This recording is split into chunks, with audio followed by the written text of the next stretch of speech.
Hello everyone, welcome to the channel. Before we start today's case, I want to ask for your support by subscribing to my channel. Your support is very important to me, so please subscribe to follow more cases and encourage us. Click the like button and let's get into the case. Thomas Keller adjusted his watch, squinting at the face in the dim pre-dawn light. 5:30 in the morning. The jet lag that had plagued him since arriving in Maui 3 days ago had its benefits. He was awake to witness the island stir too. Life while his new wife, Melissa, slept soundly in their beachfront cottage at the Wiley Beach Resort. Their wedding 2 weeks ago in Chicago had been everything they'd dreamed of, but this paradise of palm trees and turquoise water was the reward they'd both been working toward throughout their 5-year relationship and the stress of wedding planning. The sand felt cool beneath his feet as he walked along the shoreline. The beach was deserted at this hour, giving him a rare moment of solitude on what had become one of Hawaii's most popular destinations. Glancing back toward their cottage, Thomas considered whether he should return and wait for Melissa to wake up. They had plans to take a snorkeling tour later that morning to Molokini Crater, a crescent-shaped volcanic caldera 3 miles off Maui's shore. But the water looked so inviting, so perfectly calm in the growing light, that he couldn't resist the urge to wade in for a quick swim before breakfast. Thomas was a strong swimmer. Growing up near Lake Michigan, he had spent his summers on the water, eventually becoming a lifeguard during his college years at Northwestern.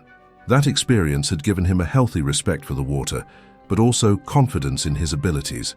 He knew the basics of ocean safety: never swim alone, be aware of currents, respect marine life, but the protected beach at Wailea seemed so benign compared to the churning waters of the Pacific that he'd seen on the North Shore yesterday.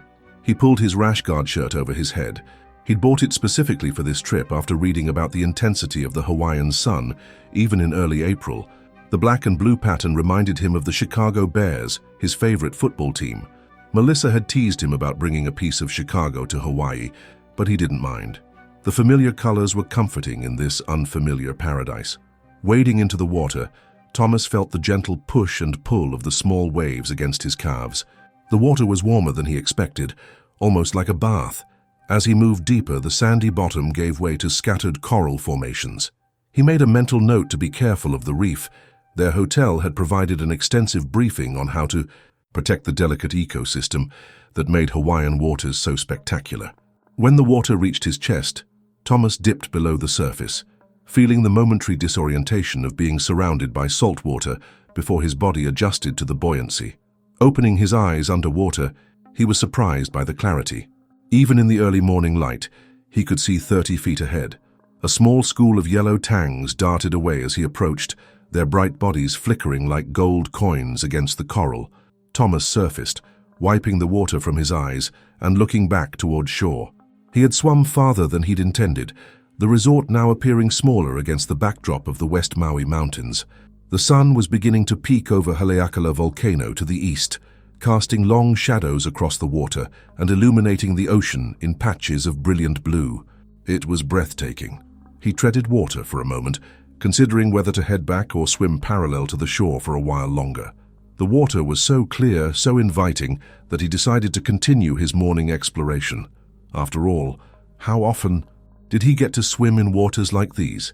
Chicago's lakefront was beautiful in its own way, but nothing compared to the vibrant ecosystem beneath him now. As Thomas swam, he noticed how the coral formations became more pronounced the farther he went from shore. The reef was teeming with life. Fish of every color imaginable, sea urchins nestled in rocky crevices, and the occasional sea turtle gliding effortlessly through the water. He wished Melissa could see this. Maybe they could return together after breakfast, though he knew the beach would be crowded by then. Something caught Thomas's eye, a flash of silver about 15 feet ahead, a larger fish, possibly one of the trevally that the hotel's nature guide had mentioned during their orientation. Thomas slowed his stroke, trying to get a better look without startling it. The fish disappeared behind a coral head, and Thomas felt a childlike excitement at playing this game of hide-and-seek with a creature in its natural habitat. He didn't notice the larger shadow moving beneath him, approaching from the deeper water beyond the reef. The tiger shark was a female, approximately 12 feet long. She had been patrolling this stretch of coastline for the past week, following the seasonal changes that altered the distribution of her prey. Tiger sharks are known for their undiscriminating appetite. They eat fish, sea turtles, birds, and anything else that seems like a potential meal, earning them the nickname garbage cans of the sea. This particular shark had recently been attracted to the area by the spawning aggregations of certain reef fish, which created both the sounds and smells that sharks associate with feeding opportunities. She had been cruising the deeper waters offshore when her sensory systems detected something interesting: the low-frequency vibrations of something moving across the surface, disrupting the water in rhythmic patterns that resembled those of an injured fish or turtle. The sensory pits along her snout, filled with electroreceptors called ampullae of Lorenzini, detected the faint electrical field generated by Thomas's muscle movements. Her lateral line, a system of sensory organs running along her flanks, registered the pressure changes in the water caused by his swimming. The shark began to ascend from the depths, moving with surprising grace for an animal of her size. Tiger sharks are not ambush predators like great whites. They're investigative and deliberate, often circling potential prey before deciding whether to attack. But in the low light of dawn, with Thomas's dark rash guard breaking his silhouette against the brightening sky, the shark's instincts were triggered. The pattern of his swimming, the electrical signals from his muscles, and the disruption he created in the water, all registered as prey to her ancient brain. Thomas had just dived beneath the surface again to follow the silver fish when he felt the water pressure change. It was subtle at first, a displacement that his body registered before his conscious mind could process it. He turned in the water, expecting to see another swimmer, or perhaps a sea turtle. Instead, he found himself face to face with the broad, blunt head of a tiger shark. Time seemed to slow as his brain struggled to process what his eyes were seeing. The shark's distinctive pattern of vertical stripes along its flanks was visible even in the dim morning light. Its eyes were black and emotionless, regarding him with what seemed like curious indifference. Thomas had read enough about sharks to know that they rarely attacked humans intentionally. Most incidents were cases of mistaken identity. "Don't panic," he told himself. "Don't thrash, don't flee." The shark was circling now, its massive body undulating with minimal effort as it maintained a distance of about 10 feet. Thomas began to move slowly toward shore, keeping his eyes on the predator. He remembered reading that maintaining eye contact was important. Sharks often attacked from blind spots. The water suddenly felt colder, his body registering the danger before his mind could fully comprehend it. Thomas was about 100 yards from shore, a swim he could normally make in less than 2 minutes, but now seemed impossibly far. He could see people beginning to appear on the beach, hotel staff setting up chairs, an elderly couple walking along the water's edge. They were too distant to notice his predicament. The shark completed its circle and disappeared from view. Thomas spun in the water trying to locate it, the adrenaline now coursing through his system, making his movements jerky, despite his attempts to stay calm. The water's surface reflected the brightening sky, obscuring what lay beneath.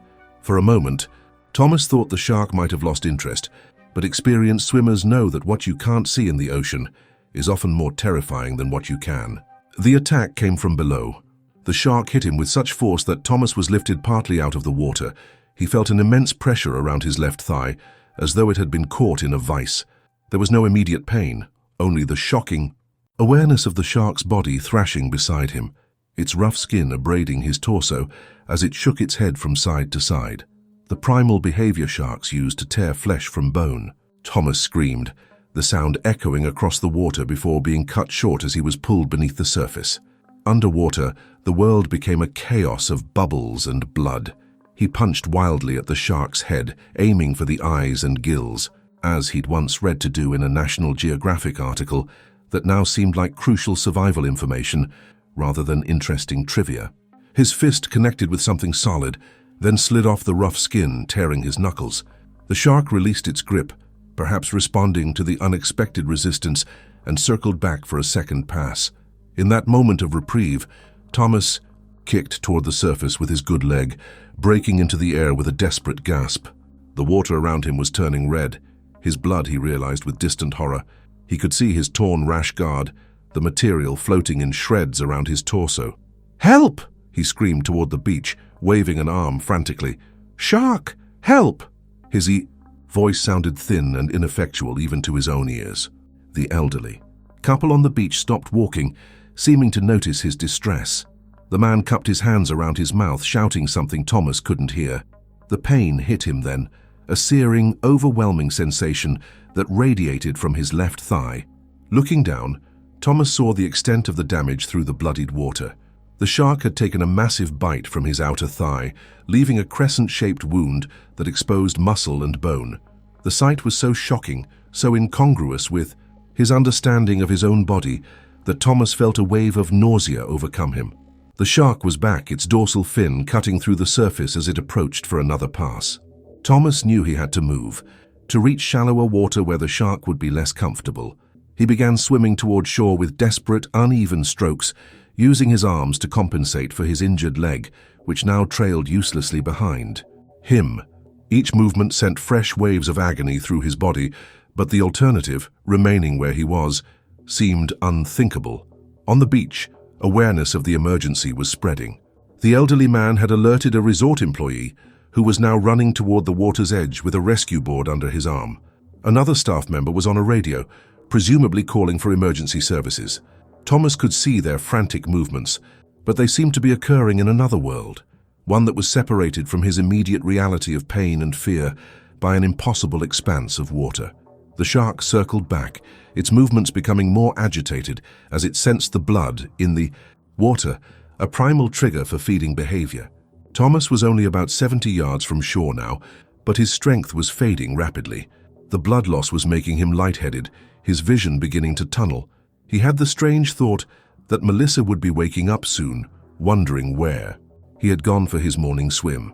As the shark approached for its third pass, Thomas heard the sound of an outboard motor.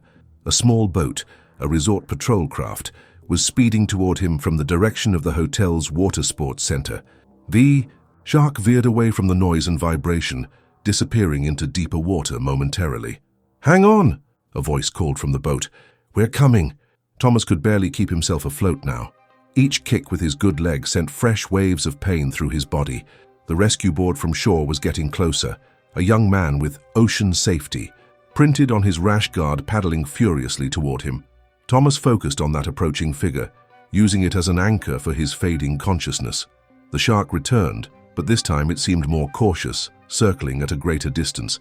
As the two rescue efforts converged on Thomas, the boat reached him first, two men leaning over the side to grab his arms and haul him aboard.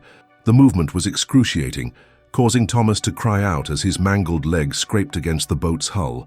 "We've got you, buddy," one of the men said, his voice steady despite the gruesome scene before him. "Stay with us." Thomas lay on the floor of the small boat, staring up at the brightening sky, as one of the rescuers applied pressure to his wound with a towel that quickly turned crimson. He could hear the urgent radio calls for medical assistance, the coordination with shore. But it all seemed to be happening at a great distance. His body felt cold despite the warm morning air, and he recognized the symptoms of shock setting in. Melissa," he managed to say, his voice barely audible over the boat's engine as they sped toward shore. "My wife. We'll find her," the rescuer assured him, tightening the makeshift tourniquet around Thomas's thigh. "What's her name? Where is she staying?" "Wiley Beach, Cottage 14, Thomas whispered, before darkness began to encroach on his vision. The last thing he remembered was the rescuer's face above him, mouth moving with words he could no longer hear, and beyond that, the perfect blue of the Hawaiian sky, the same blue that had seemed so welcoming just moments before. The boat reached the shore where emergency medical technicians were already waiting. The beach that had been nearly empty when Thomas entered the water was now crowded with onlookers, hotel guests in bathrobes, staff members trying to maintain order, and first responders rushing to meet the incoming boat. As they transferred Thomas to a backboard, someone covered his body with a blanket, both for warmth and to shield the horrific wound from public view. Melissa Keller was awakened by an urgent knocking at the door of their cottage.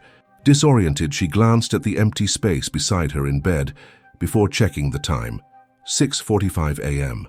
Thomas often woke before her, but he usually left a note if he was going out. The knocking came again, more insistent this time. "Mrs. Keller," a woman's voice called. "Mrs. Keller, please open the door." Something in the voice, a controlled urgency, made Melissa's heart rate spike. She threw on a robe and rushed to the door, opening it to find the resort manager and a uniformed police officer standing on her porch. "Mrs. Keller, I'm sorry to inform you that there's been an incident involving your husband," the manager said, her professional demeanor barely containing the gravity of the situation. "He's been injured in the water and is being transported to Maui Memorial Medical Center." "Injured? What happened? Is he okay?" The questions tumbled from Melissa's lips as her mind raced to process the information. The police officer stepped forward. "Ma'am, your husband was attacked by a shark while swimming this morning. He sustained serious injuries, but he's alive and receiving treatment. We have a car waiting to take you to the hospital." The words shark attack seemed so incongruous with their honeymoon paradise that Melissa briefly wondered if she was still asleep, trapped in some bizarre nightmare. But the grim expressions of the people before her confirmed the reality of the situation. I need to get dressed," she stammered, backing into the room. "Just give me a minute." As she hurriedly pulled on clothes, her hands shaking so badly she could barely manage the buttons of her blouse, Melissa tried to process what she'd been told. Thomas had been attacked by a shark. Thomas, who had been so excited about swimming in the clear Hawaiian waters. Thomas, who had joked just yesterday about how sharks probably preferred tastier treats than skinny Midwestern accountants. 5 minutes later, Melissa was in the back of a police cruiser, speeding along the Pialani Highway toward the hospital in Wailuku. The officer driving, Officer Kealoha according to his nameplate, was providing her with what little information they had. "Your husband was swimming off Wailea Beach when he encountered what witnesses describe as a tiger shark, approximately 10 to 12 feet in length," he explained, his voice professional but compassionate. "The resort's ocean safety team responded quickly, along with their patrol boat. He was conscious when they brought him to shore, which is a good sign." "How bad is it?" Melissa asked, her voice barely above a whisper. "His injuries?" Officer Kealoha hesitated. "I don't have the medical details, ma'am, but shark attacks when they occur often involve significant trauma. The doctors at Maui Memorial are experienced with these types of injuries. He's in good hands." The rest of the journey passed in a blur of palm trees and highway signs. Melissa clutched her phone, having already called Thomas's parents in Chicago, who were now frantically booking flights to Hawaii. She'd also called her own parents, her father promising to be on the next available flight. The mundane logistics of these calls, flight numbers, arrival times, hotel arrangements, provided a strange anchor in the storm of uncertainty surrounding Thomas's condition. At the hospital, Melissa was directed to a private waiting room in the emergency department. A trauma surgeon, Dr. Nakamura, came to speak with her about 20 minutes after her arrival. "Mrs. Keller, your husband is currently in surgery," she explained, her scrub cap still on, suggesting she had stepped out briefly from the operating room. "He sustained a severe laceration to his left thigh, with significant tissue damage and blood loss. We are working to repair the vascular injuries and stabilize him." "Is he going to lose his leg?" Melissa asked directly, needing to know the worst-case scenario. Dr. Nakamura's expression remained neutral, professional. "We're doing everything we can to save the limb, but I want to be honest with you. There is substantial damage. Our primary concern right now is controlling the bleeding and preventing infection. Shark bites introduce a significant amount of bacteria into the wound." "But he'll live?" Melissa pressed, her voice breaking. "Your husband is young and was in excellent health before this occurred, which works in his favor," the surgeon replied. "He also received rapid response and first aid at the scene, which likely saved his life. The next 24 hours will be critical, but yes, I believe he has a good chance of survival." As Dr. Nakamura returned to the operating room, Melissa sank into a chair, the full weight of the situation finally hitting her. Their honeymoon, the trip they had saved for over 2 years to afford, had turned into a nightmare in the span of a single morning. The irony wasn't lost on her. They had chosen Hawaii over their original destination of Mexico because Thomas had read that Hawaii had better medical facilities just in case something happened. Neither of them had imagined that something would be a shark attack. Hours passed in the sterile waiting room. Melissa alternated between pacing the floor and staring blankly at the television mounted on the wall, which was ironically playing a documentary about marine life. She accepted coffee from kind nurses, but couldn't bring herself to eat the sandwich someone had brought her. Resort representatives arrived, offering assistance with accommodations, transportation, anything she might need. Their efficiency both helpful and disconcertingly businesslike, in the face of such a personal tragedy. Shortly after noon, 2 individuals from the Hawaii Department of Land and Natural Resources arrived, introducing themselves as marine biologists who worked with the state's shark task force. They expressed sympathy for Thomas's situation, but also explained they needed information about the attack to coordinate the appropriate safety response. "We've already closed Whaley Beach and posted shark warning signs along neighboring beaches," explained the older of the two, a weathered man named Dr. Carmichael. "Based on witness descriptions, we're dealing with a tiger shark, which is one of the species known to occasionally interact with humans in Hawaiian waters." "Interact?" Melissa repeated incredulously. "It tried to eat my husband." Dr. Carmichael nodded apologetically. "I understand how that sounds, Mrs. Keller. What I mean is that tiger sharks are one of the 3 species most commonly involved in incidents with humans, along with great whites and bull sharks. But it's important to understand that these attacks are extremely rare. There are only about 2 to 3 per year in Hawaii, despite millions of people entering the water." His colleague, a younger woman named Alana Lee, added, "We're trying to determine if there were any unusual factors that might have contributed to this incident. Was your husband wearing anything bright or reflective? Was he swimming near anyone fishing, or where fish cleaning might have occurred?" The questions continued. What time exactly had Thomas entered the water? Had he noticed any unusual fish behavior? Was he wearing any jewelry that might have caught the light? Melissa answered as best she could, but her knowledge was limited. She had been asleep when Thomas went for his fatal swim. "Will you catch it?" she asked suddenly.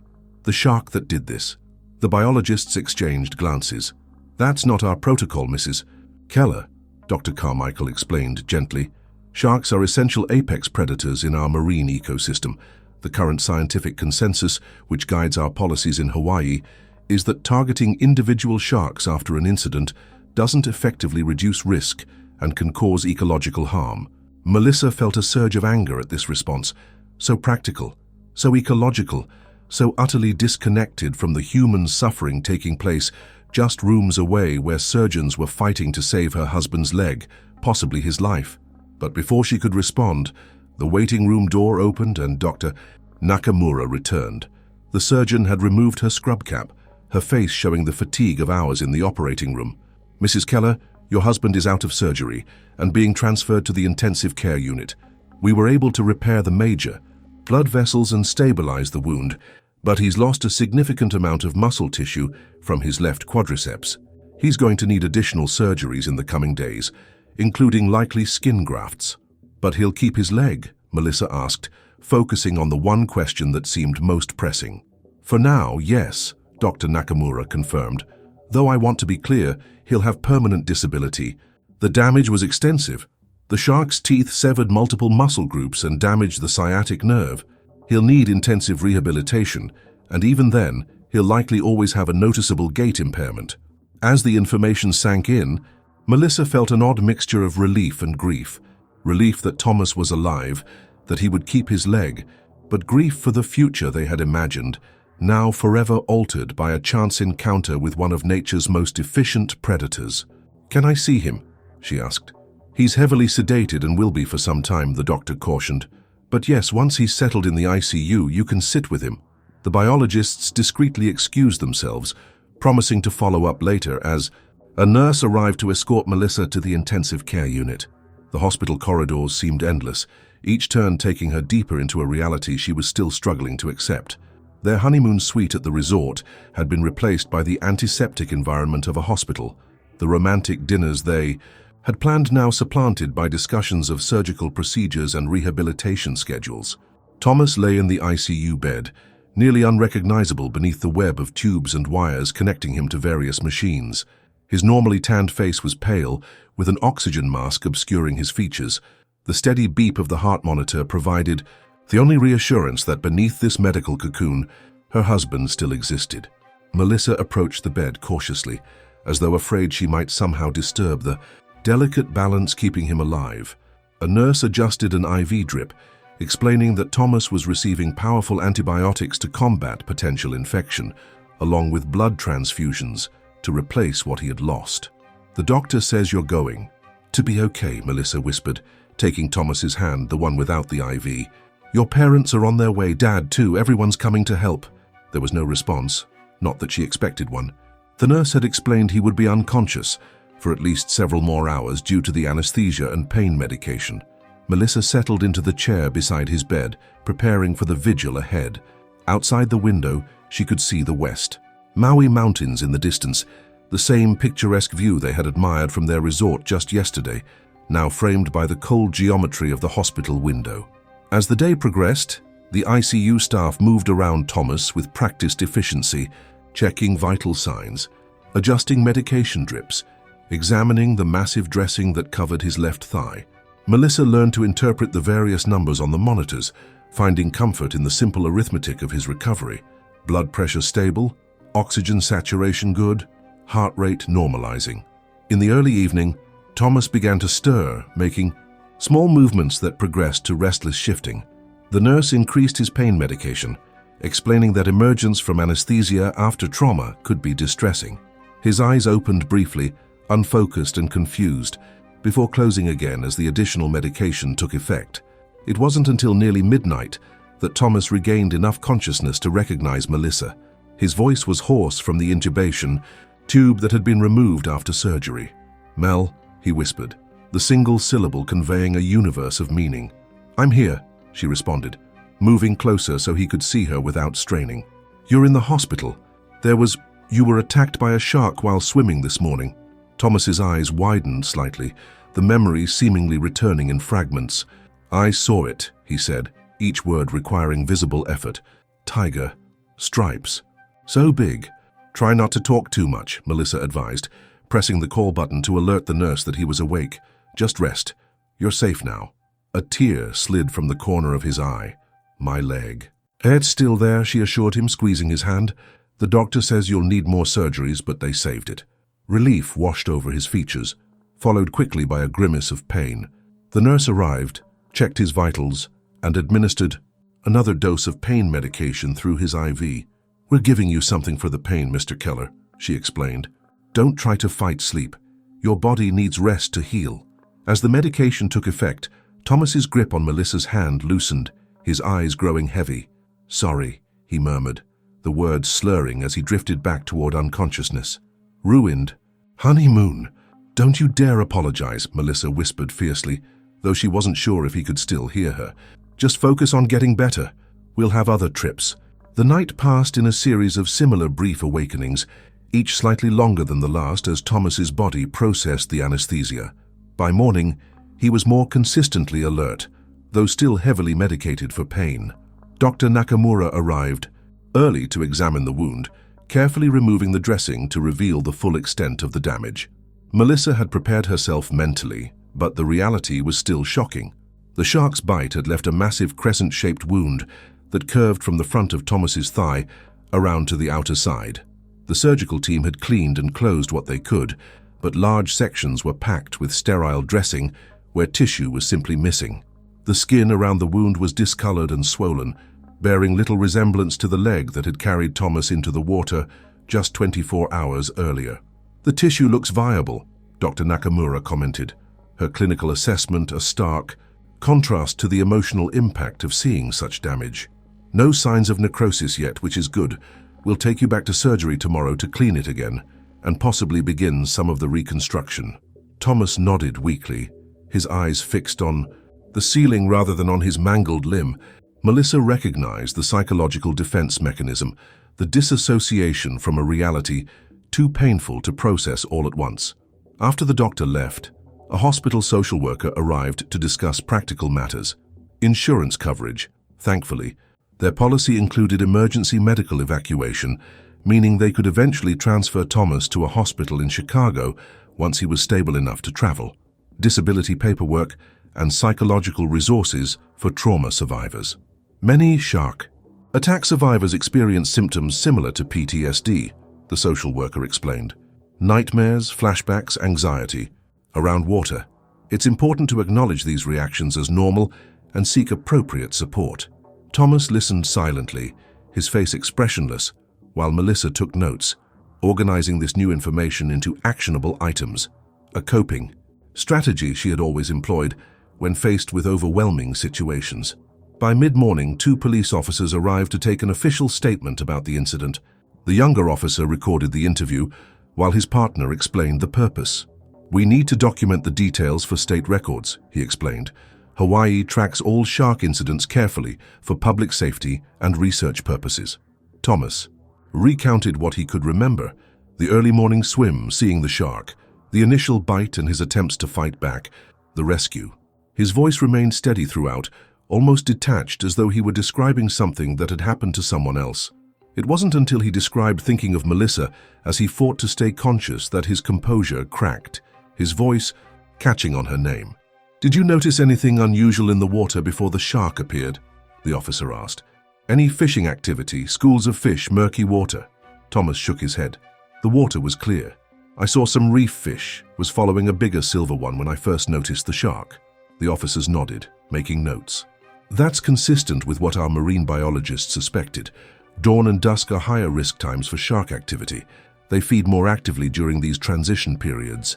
As the police finished their questions, a representative from the Whaley Beach Resort arrived with a large fruit basket and an envelope. The resort manager, a woman named Kayla who had coordinated Melissa's transportation to the hospital the previous day, expressed the resort's deepest concerns and explained that the envelope contained documents related to their accommodation. "We've extended your stay at no additional cost for as long as needed," she explained. "And once Mr. Keller is released from the hospital, we've arranged for a ground-floor accessible suite if you wish to remain with us before traveling home." The offer was generous, though the thought of returning to the resort where the attack had occurred seemed strange to Melissa. She thanked Kayla nonetheless, appreciating the practical support in the midst of their crisis. "There's also information about our insurance coverage for incidents that occur on our property," Kayla added, her carefully chosen words suggesting the delicate legal territory around liability for wildlife encounters. "Our legal department would like to speak with you when you feel ready, but there's absolutely no rush on that front." After she left, Thomas turned to Melissa with the ghost of his usual dry humor. "Bet they're worried we'll sue." "Probably," Melissa agreed, relieved to see even this small glimpse of his personality emerging through the trauma, "though I'm not sure how they could have prevented a shark from being a shark." "Exactly," Thomas murmured, wincing as he shifted position.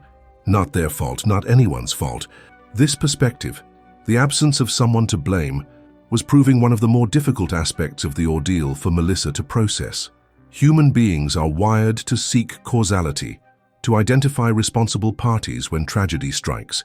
But in this case, there was no negligent boat captain, no warning sign ignored, no reckless behavior on Thomas's part. There was only the random intersection of a man and a predator, each moving through their environment according to their nature. In the afternoon, Thomas's conditions stabilized enough that he was moved from the ICU to a standard room, a positive step in his recovery journey. The new room had a small couch where Melissa could sleep, sparing her the nightly returns to their cottage that she had been dreading. She had visited it briefly that morning to collect essentials, finding it impossible to look at the ocean view without imagining Thomas's struggle in those waters.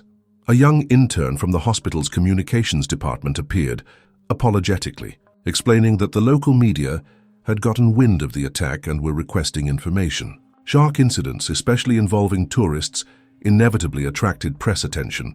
"You're under no obligation to speak with them," the intern assured them. "The hospital can issue a standard statement about your condition if you prefer privacy." Thomas and Melissa exchanged glances, having briefly discussed this possibility earlier. "A short statement is fine," Thomas decided. "Just the basics, that I'm stable, expected to recover, appreciate the quick response of the rescue team, but no interviews or photos." The intern nodded, clearly relieved by their reasonable approach.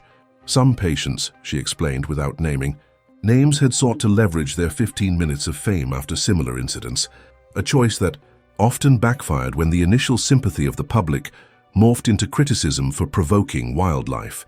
As the day wore on, Thomas drifted in and out of sleep, the pain medication creating a hazy boundary between consciousness and dreams.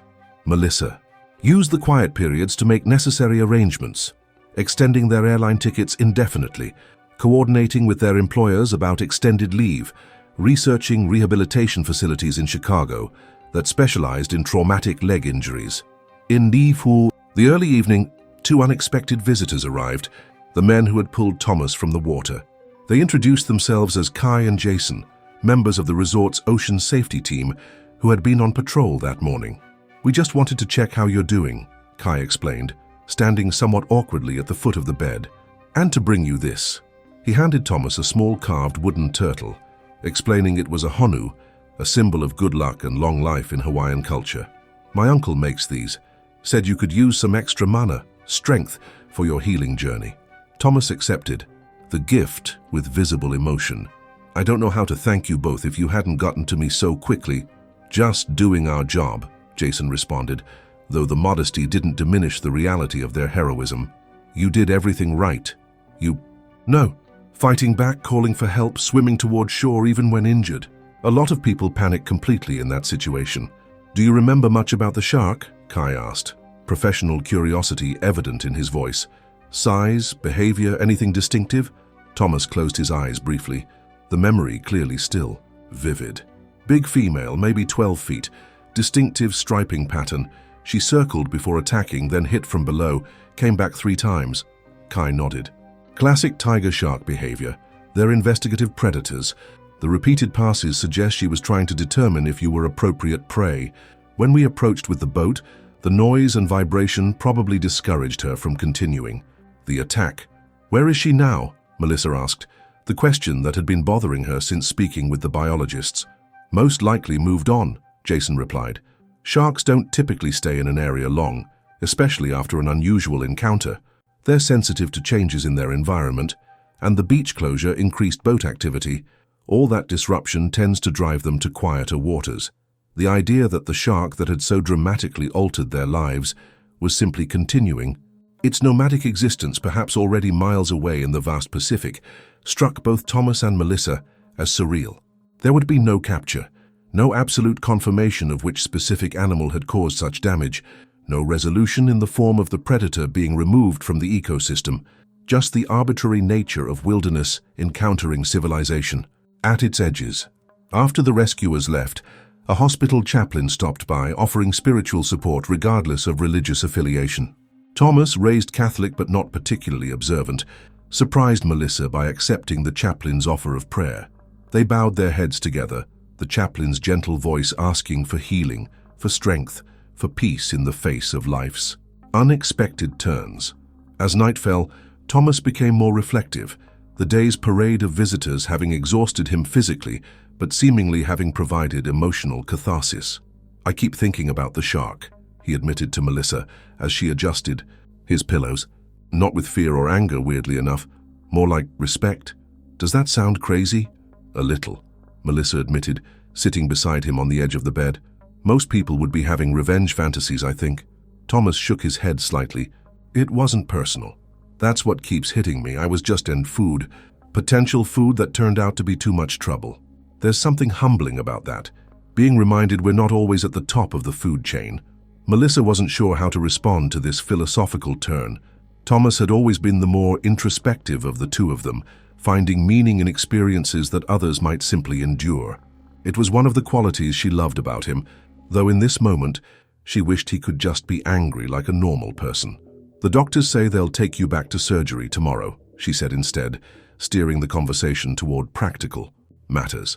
"To clean the wound again and start planning the reconstruction." Thomas nodded, his eyes growing heavy as the evening dose of pain medication took effect. "Did they say how bad the scarring will be?" It was the first time he'd voiced concern about the aesthetic consequences of the attack, a sign perhaps that he was beginning to process the long-term implications beyond the immediate survival concerns. "They said it will be significant," Melissa answered honestly. "But there are specialized compression garments, silicone treatments for scars. We'll find the best specialists when we get back to Chicago." Thomas was quiet for a long moment, and Melissa thought he might have drifted off to sleep. But then he spoke, his voice barely above a whisper. "Promise me something. Anything," she replied immediately. "Don't let me hide it. The scar. I don't want to be ashamed of it." The request caught her off guard. "Of course not. Why would you think—" "Because I know myself," he interrupted gently. "I know I'll be tempted to keep it covered, to avoid questions, to pretend it never happened. But that's not how I want to live. Does that make sense? Melissa felt tears threatening for the first time since arriving at the hospital. Until now, she had been too shocked, too focused on practical necessities, to fully process the emotional weight of what had happened. But Thomas's quiet determination to find meaning, to extract something valuable even from this trauma, broke through her pragmatic defenses. "It makes perfect sense," she assured him, squeezing his hand, "and I promise no hiding." Satisfied, Thomas finally surrendered to sleep, his breathing becoming deep and regular. Melissa remained beside him, watching the rise and fall of his chest, marveling at how their lives had been so thoroughly upended in the span of 36 hours. Their honeymoon, meant to be the carefree beginning of their married life, had instead become a crucible, testing the vows they had exchanged just 2 weeks earlier in ways they could never have anticipated. Outside the hospital window, the lights of Wailuku twinkled against the backdrop of the mountain. Somewhere beyond those lights, the Pacific Ocean continued its eternal rhythm of waves against shore, and somewhere in those vast waters, a tiger shark continued its ancient patrol, unaware of the human drama it had set in motion with one instinctive bite. The following morning brought a flurry of activity as Thomas was prepared for his second surgery. The procedure was scheduled to last approximately 4 hours, during which the surgical team would debride the wound further, removing any compromised tissue to prevent infection and begin the process of reconstruction. Dr. Nakamura explained that this would likely be the second of multiple surgeries Thomas would need, with skin grafting procedures to follow once the wound bed was deemed ready. As they wheeled him toward the operating room, Thomas squeezed Melissa's hand one last time. "Check on the news while I'm under," he requested. "See if they're saying anything about the attack. I'm curious how it's being reported." It seemed an odd request, but Melissa nodded, promising to have an update when he woke up. Once Thomas disappeared through the double doors of the surgical suite, she made her way to the hospital cafeteria, suddenly aware of how little she had eaten in the past 36 hours. As she picked at a plate of scrambled eggs, she used her phone to search for news about the incident. Local Hawaiian news outlets had indeed covered the attack, though with less sensationalism than she had feared. The headlines were straightforward: "Tourist injured in shark attack off Wiley Beach," and "Chicago man survives tiger shark encounter on Maui." The articles included basic information about Thomas's condition, listed as stable, mentions of the beach closures that had been implemented as a precaution, and statements from marine biologists contextualizing the rarity of such incidents. And what caught Melissa's attention, however, were the comment sections beneath the articles.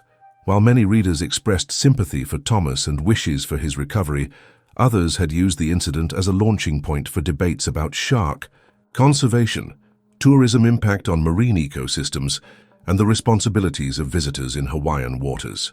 Some comments veered into victim-blaming territory. "This is what happens when tourists ignore local knowledge about dawn swimming. Maybe we should start listening to Hawaiians about respecting the ocean instead of treating it like a hotel swimming pool. Shark was just being a shark. Humans are the ones invading their territory." Melissa found herself growing angry as she scrolled through these responses. None of these commenters knew Thomas, knew how respectful he had been of local customs and environmental concerns, how he had researched ocean safety before their trip. The attack was being used as a vehicle for political and cultural arguments.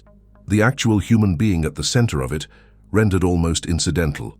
She was still brooding over this when her phone rang. Thomas's parents had arrived at the airport in Kahului and were on their way to the hospital. The prospect of their arrival brought both relief and stress. She would no longer be bearing the full weight of decisions and information management alone, but she would also need to be strong for them, to help them process their son's trauma. By the time Thomas's parents, Robert and Linda Keller, arrived at the hospital, Melissa had composed herself, shoving aside her anger at the anonymous internet commenters to focus on the immediate family needs. The reunion was emotional, Linda breaking down at the sight of Melissa waiting alone in the surgical waiting room, Robert maintaining a stoic facade that barely contained his worry. "He's in surgery now," Melissa explained, walking them through what the doctors had told her about Thomas's condition, the prognosis, the expected recovery timeline.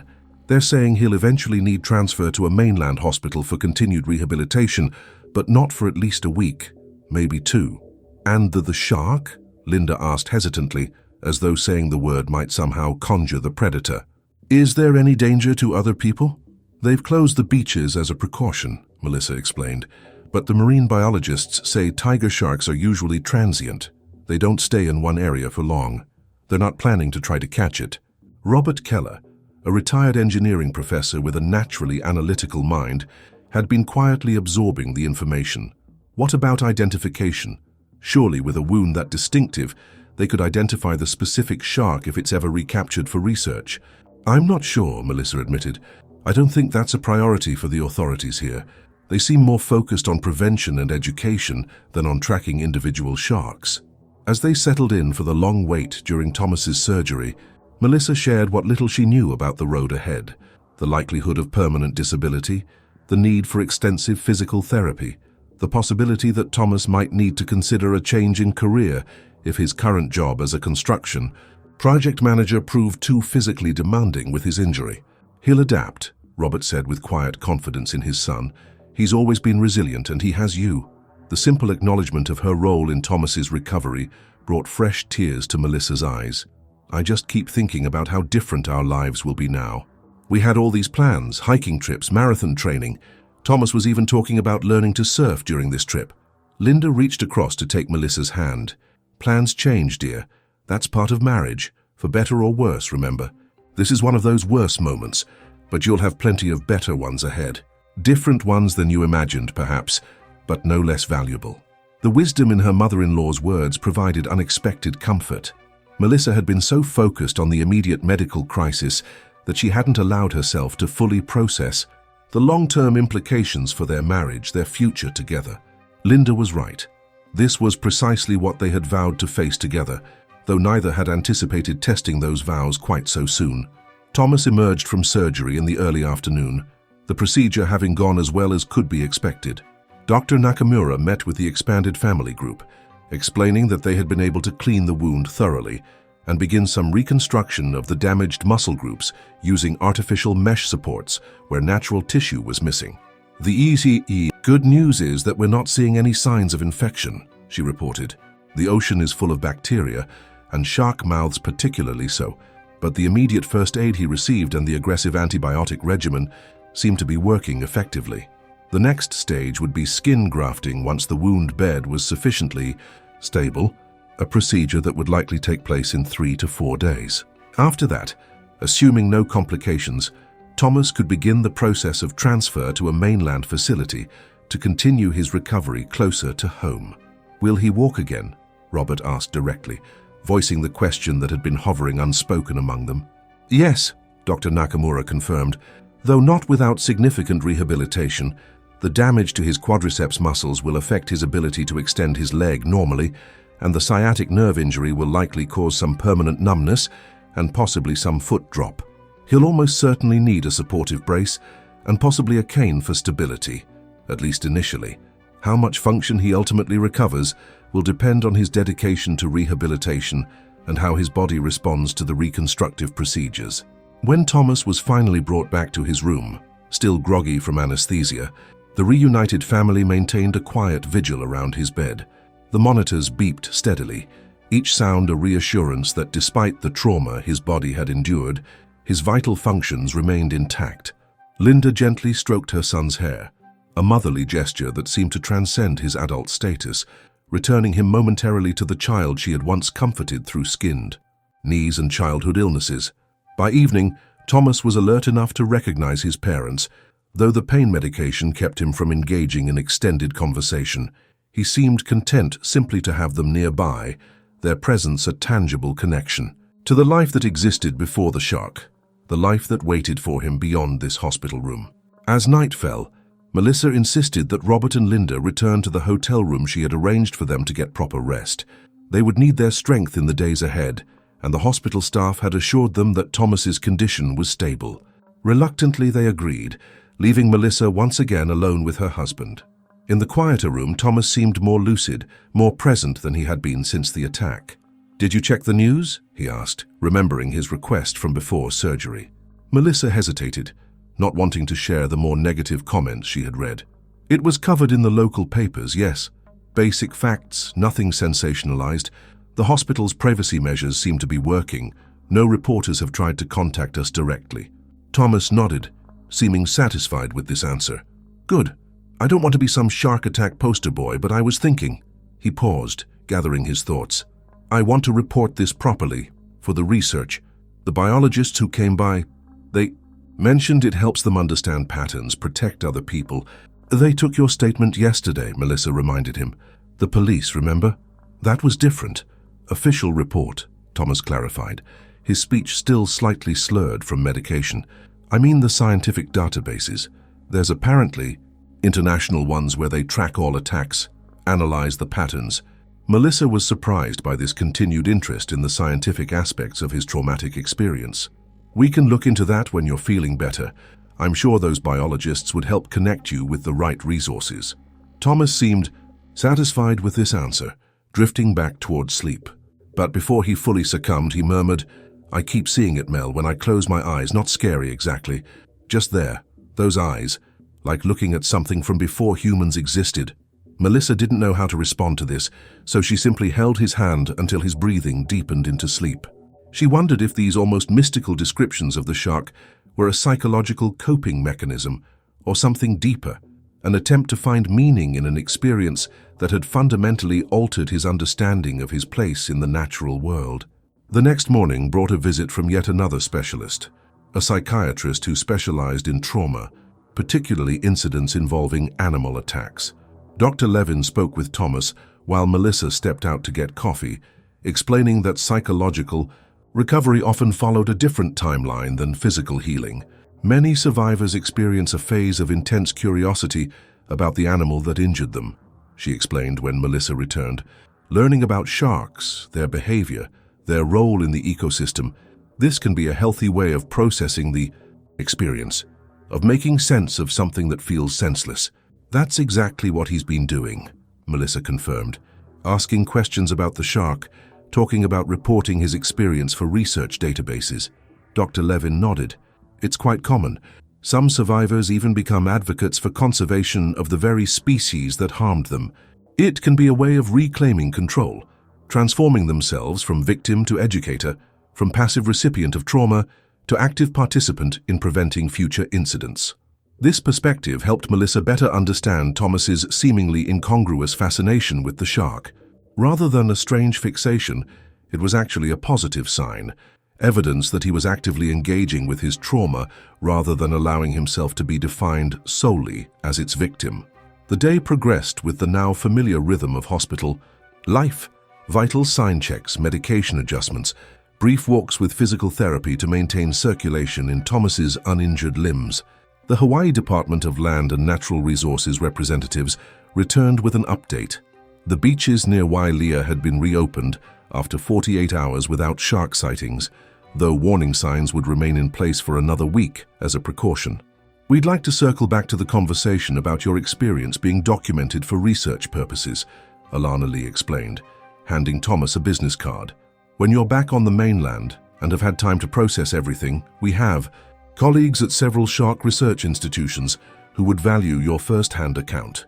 Thomas accepted the card with noticeable enthusiasm. I'd be happy to contribute.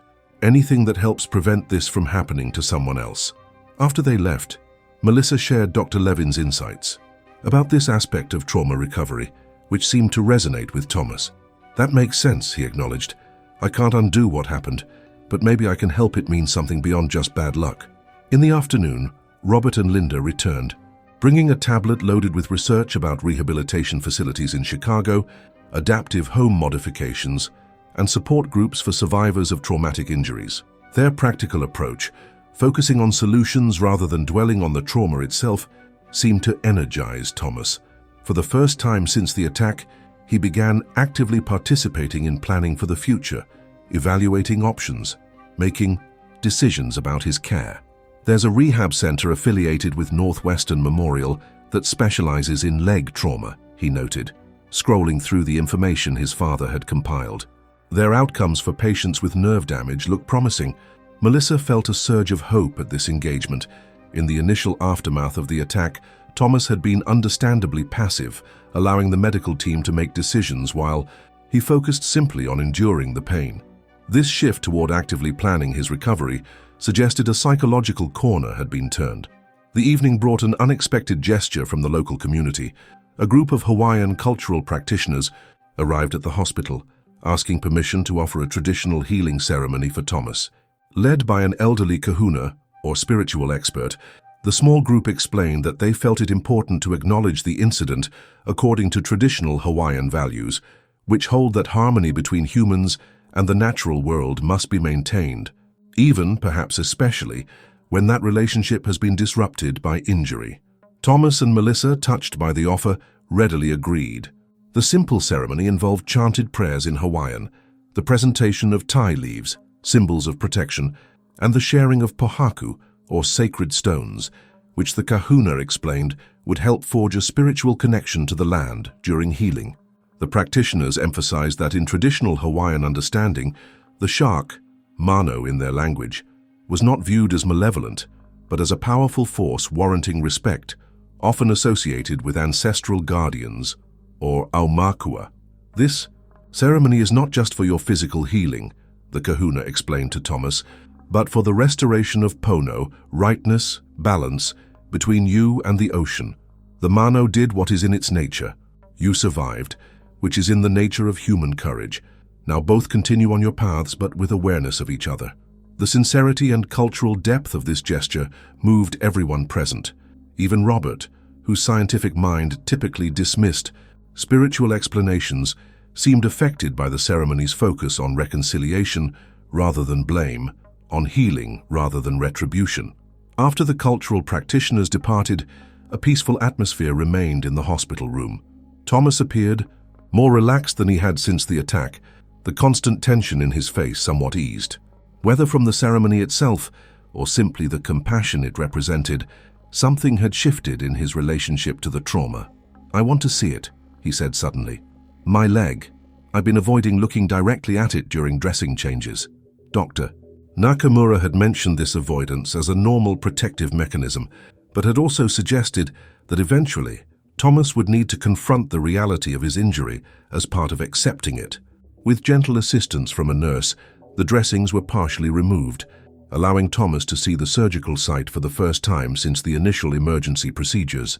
The wound was still raw, the sutures creating an intricate pattern across his thigh, where the surgeons had reconnected what tissue remained. The characteristic crescent shape of the shark's bite was clearly visible, curving from mid-thigh around to the outer aspect of his leg.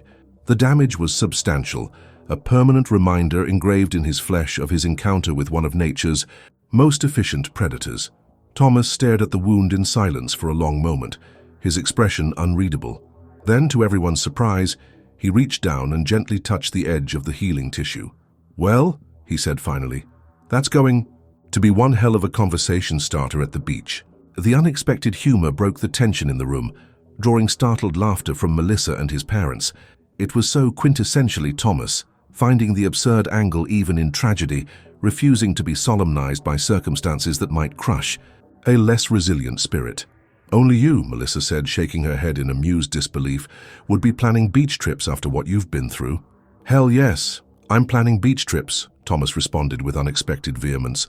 "I refuse to let one bad day in the water define my relationship with the ocean for the rest of my life." This declaration, made with such conviction despite the evidence of the shark's damage still visible on his body, seemed to mark another milestone in Thomas's psychological recovery. Fear after trauma is natural, avoidance protective.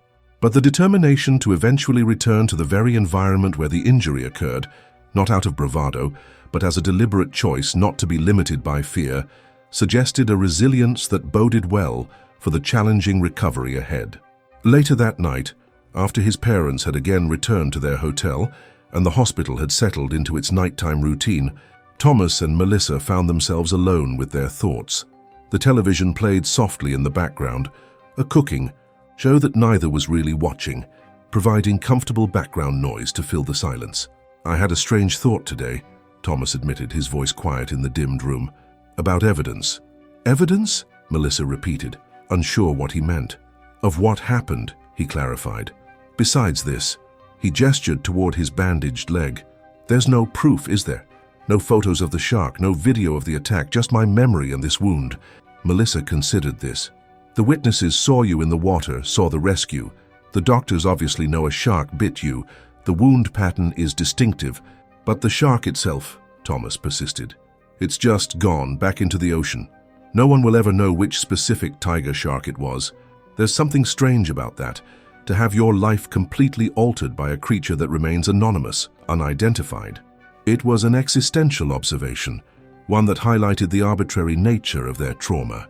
Unlike a car accident where the offending vehicle could be identified, unlike a crime where perpetrators might be caught and held accountable, this life-altering injury had been caused by a wild animal following its instincts, an animal that would never be captured or identified, that had likely already moved miles away from the site of the encounter. Does that bother you? Melissa asked carefully. The lack of closure, I guess. Thomas considered the question.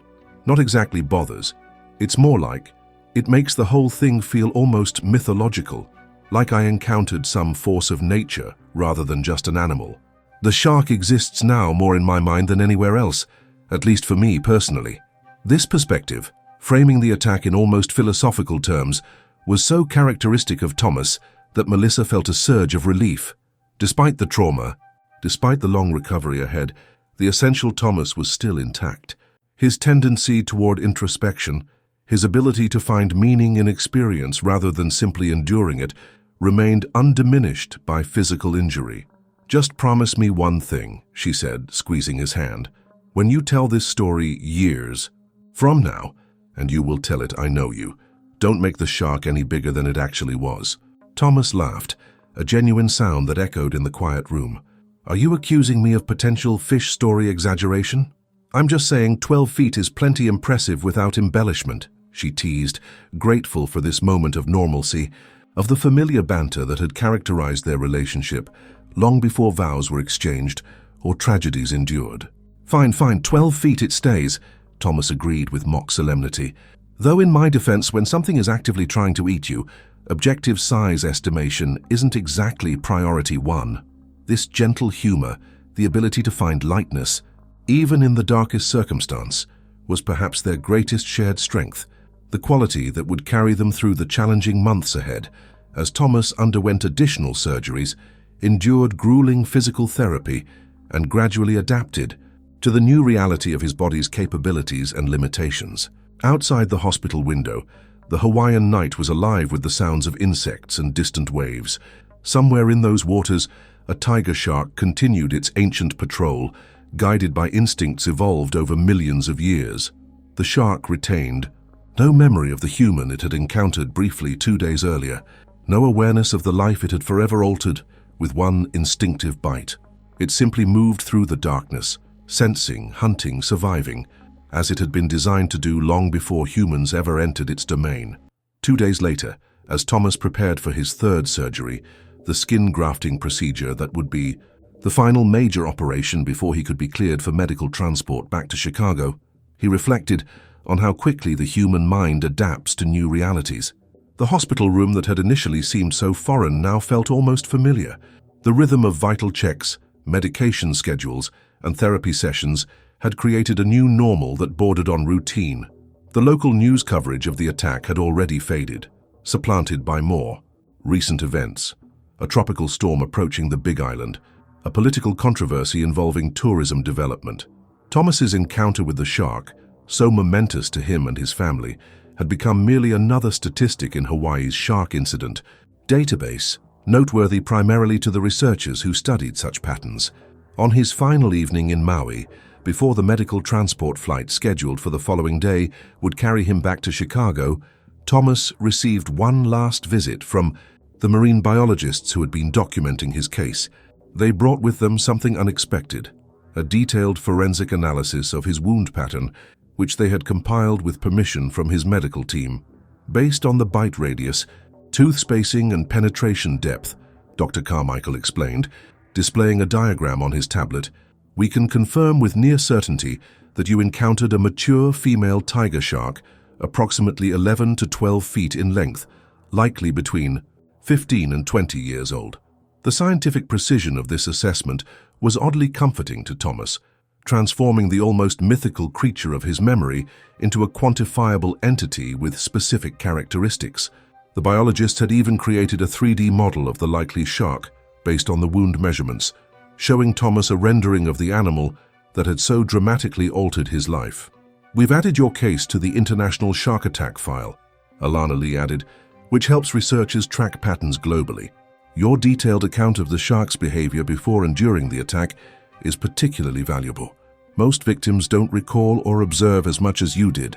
Thomas studied the model on their tablet, trying to reconcile this clinical representation with the vivid, visceral memory of those moments in the water. "She looks smaller somehow. In my mind, she was enormous." "That's very common," Dr. Carmichael nodded. "Adrenaline and the stress of the encounter tend to magnify our perception. But make no mistake, a 12-foot tiger shark is a formidable predator. The fact that you maintained enough presence of mind to fight back and swim toward shore despite your injury is remarkable." After they left, Thomas shared the 3D model with Melissa, who had been packing their belongings for the return journey. "So that's her," she said quietly, studying the rendering. "The shark that changed everything." "Not everything," Thomas corrected, reaching for her hand. "Some things are unchanged. The important things." The night before their departure, they stood together on the small balcony of the hospital room. Thomas in a wheelchair, his first time outside the room since the attack. The air was heavy with the scent of plumeria, the distant sound of waves, a constant reminder of the ocean's presence. From this elevation, they could see the lights of boats on the water, fishermen or perhaps tour vessels returning to harbor. "We'll come back someday," Thomas said unexpectedly. "Not right away, but eventually. I don't want this to be our only experience of Hawaii." Melissa studied his face in the dim light, searching for any sign that this was bravado rather than genuine intent. Finding none, she nodded. "I'd like that." "When you're ready." "When we're ready," he corrected. This happened to both of us in different ways. It was true. Though Thomas bore the physical scars, Melissa too had been marked by the experience. The frantic drive to the hospital, not knowing if her husband would survive, the sleepless nights in the ICU chair, the weight of medical decisions and family communications. Trauma ripples outward, touching all connected to its epicenter. The next morning brought a flurry of discharge activities, final examinations, medication instructions, transfer of medical records to the receiving hospital in Chicago. Dr. Nakamura visited one last time, reviewing the recovery timeline and warning of potential complications to watch for during the flight. "The reconstruction has gone as well as could be expected," she assured them. "But this is just the beginning of your healing journey. The physical therapy ahead will be challenging, but given your age and overall health, I'm optimistic about your functional recovery." As they prepared to leave, a package arrived from the Wailu Beach Resort, a handcrafted koa wood box containing a letter of well wishes signed by the staff and a small, exquisitely carved shark pendant on a leather cord. The note explained that in Hawaiian culture, the shark was a symbol of protection and strength, often representing ancestral guardians. The gift was intended not as a reminder of trauma, but as a talisman of resilience. Thomas held the pendant in his palm, the polished wood catching the light. Without comment, he slipped the cord over his head, the pendant resting against his chest, an acknowledgement of something that Melissa didn't fully understand, but respected nonetheless. The medical transport team arrived with a specially equipped ambulance to take them to the airport, where a private medical flight waited to carry them back to Chicago. As they drove away from the hospital, Thomas looked out the window at the passing Hawaiian landscape, the lush greenery, the distant mountains, the glimpses of turquoise water that had once seemed so inviting and now carried such complex associations. 48 hours, he said quietly. That's all it took to completely change our story. Melissa followed his gaze out the window. Every marriage has defining moments. This one came earlier than most. And with more teeth, Thomas added. With a wry smile, his humor, always his shield against life's darker aspects, reasserting itself. As their plane lifted off from Kahului Airport, banking over the ocean that surrounded the Hawaiian Islands, Thomas pressed his face to the window, looking down at the vast expanse of blue. Somewhere in those waters, the tiger shark that had left its permanent mark on his body continued its solitary journey through the deep, neither malevolent nor merciful, simply a perfect predator moving through its domain as it had for countless millennia before humans entered its world, and would continue to do for countless millennia after they left it. The Pacific fell away beneath them as the plane climbed, the islands gradually diminishing to small green specks in an immense blue wilderness.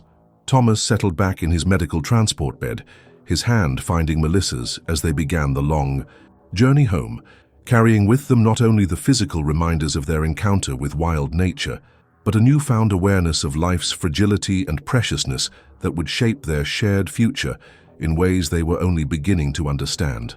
In the vast ocean below, unaware and unconcerned with the human drama it had sparked, the tiger shark continued its ancient patrol, sliding through the deep water with the same fluid grace it had displayed off Wiley Beach during those few fateful moments when its path had crossed with Thomas Keller's. Two beings from different worlds, briefly connected by one instinctive bite, now separated again, each forever changed by the encounter, though only one with the consciousness to understand how.